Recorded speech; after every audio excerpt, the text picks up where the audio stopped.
Salut à tous, aujourd'hui je vais te montrer comment bloquer tous les clics frauduleux, spammy ou en provenance de bots dans tes campagnes. Pourquoi faire ça? Eh bien parce que le but de Google Ads, c'est de toucher des prospects ou des clients de façon à générer des ventes et des leads. Sauf que ces clics frauduleux, en fait, ils ne vont rien t'apporter à part te faire dépenser de l'argent pour rien. Dans cette vidéo, je vais te montrer 5 astuces pour éliminer ce genre de clics et reste bien jusqu'à la fin car les dernières sont vraiment très peu connues des experts Google Ads. Mais avant de démarrer cette vidéo, je me présente, je m'appelle Charles Coatalem, ça fait 10 ans que je travaille dans Google Ads et j'ai fondé Satellite. Chez Satellite, on accompagne des sociétés de toute taille, je te montre les logos des sociétés qu'on accompagne en ce moment. Et si tu investis au moins 5 000 € dans tes campagnes chaque mois, eh bien on t'offre un audit gratuit de ton compte qu'on s'engage à te rendre sous 7 jours. Mais maintenant, place à la vidéo. Alors la première astuce, c'est d'exclure le réseau de recherche partenaire de Google.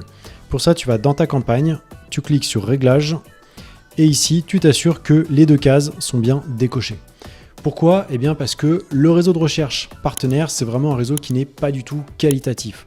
C'est un réseau qu'on va utiliser que dans un second temps si on a vraiment saturé le réseau de Google, mais celui de Google est très supérieur en termes de qualité, donc on ne veut pas y aller tant qu'on n'a pas saturé le premier. Également, tu peux t'assurer que le réseau display est décoché parce que si tu fais une campagne search, c'est pour faire du search, c'est pas pour faire du display au passage. Si tu veux faire une display, je t'invite à faire une campagne display et tu pourras utiliser toutes les variables qui sont à ta disposition, mais ne le fais pas à partir d'une campagne search parce que c'est pas du tout qualitatif non plus et ça a tendance à grignoter une partie de ton budget. Deuxième astuce, tu veux t'assurer que ton ciblage géographique a été correctement paramétré.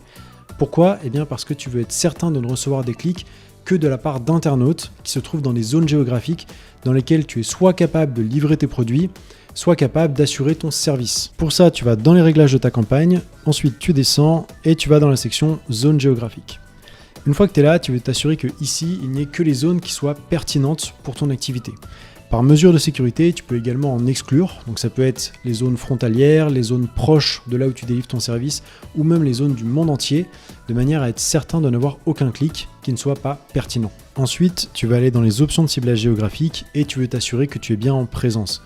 Présence, ça veut dire les gens qui sont présents physiquement dans une zone géographique que tu as définie ou qui s'y rendent très régulièrement. Présence ou intérêt, ça va seulement être intéressant si tu as une activité qui est très internationale, comme par exemple un hôtel à Bordeaux. Eh bien dans ce cas, tu vas être intéressé par des gens du monde entier.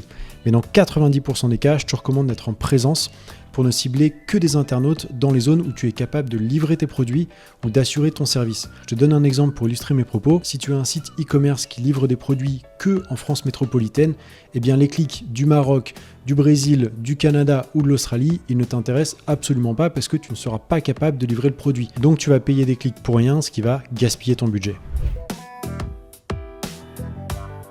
Troisième astuce, le nettoyage des termes de recherche dans vos campagnes. Ça paraît très logique et pourtant peu de gens prennent la peine de le faire alors que c'est extrêmement important.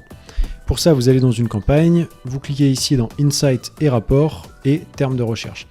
Et à partir de là, il va falloir exclure tous les mots-clés qui sont non pertinents avec votre cible. Je vous donne un exemple, si vous avez une marque de vêtements pour hommes et que vous vendez des t-shirts, des pulls et des pantalons, eh bien si vous voyez des termes de recherche comme soutien-gorge, robe et jupe, vous voulez absolument les exclure parce que vous n'allez pas vendre de produits à partir de ces clics, donc vous allez une fois de plus gâcher votre budget. Ça paraît très cohérent, mais étant donné qu'on arrive de plus en plus sur un ciblage en large / broad en anglais, eh bien on a de plus en plus de mots-clés qu'il faut surveiller parce que on donne plus de liberté à Google qui va ratisser plus large et qui va forcément faire des tests pour aller chercher des nouveaux prospects. Sauf que dans ces tests, il y a souvent des ratés et ces ratés, ils peuvent vous coûter de l'argent. Donc faites régulièrement un ménage dans vos termes de recherche, faites-le au moins une fois par semaine pour éviter d'apparaître sur des requêtes qui ne sont pas pertinentes pour votre activité et donc de perdre en rentabilité.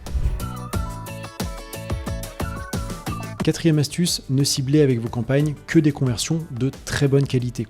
Qu'est-ce que j'entends par là? Eh bien, si vous faites du e-commerce, ne ciblez que des ventes. Et si vous collectez des leads, assurez-vous d'avoir un entonnoir de conversion qui réclame un minimum d'informations de manière à n'avoir que les prospects les plus intéressés et les plus pertinents. Également, vous pouvez ajouter un CAPTCHA, ça permettra de bloquer tous les spams ou tous les bots. Pourquoi je vous dis ça? Eh bien, parce que en ciblant que des ventes ou des leads qualifiés, eh bien vous assurez de nourrir l'algorithme avec la data la plus efficace. Si vous le nourrissez avec de la data comme des ajouts au panier qui ne représentent rien niveau vente de votre côté, ou avec des leads qui ne sont pas du tout quali, comme par exemple juste récupérer un email sans captcha, sans aucune sécurité, eh bien vous risquez de nourrir l'algorithme de vos campagnes avec une data qui est toxique. Et en fait, ce qui va se passer, c'est que l'algorithme, il va se dire, ces internautes qui font un ajout au panier, ils sont bien, donc je vais continuer d'aller en cibler. Même chose au niveau des leads, si d'un coup vous recevez plein de leads qui sont totalement inutilisables et pas du tout quali, eh bien il va se dire qu'il a fait du bon travail et il va continuer d'aller chercher des internautes comme celui-ci. Concernant les leads, vous pouvez même pousser cette optimisation encore plus loin avec 2 méthodes. La première, c'est de vérifier les numéros de téléphone lorsqu'un internaute remplit un formulaire. Donc en gros, il reçoit un code par SMS qu'il doit rentrer sur votre site pour valider sa demande. Ainsi, vous êtes sûr d'avoir les vraies coordonnées de la personne. Et la seconde méthode, c'est de suivre ce qu'on appelle les conversions hors ligne.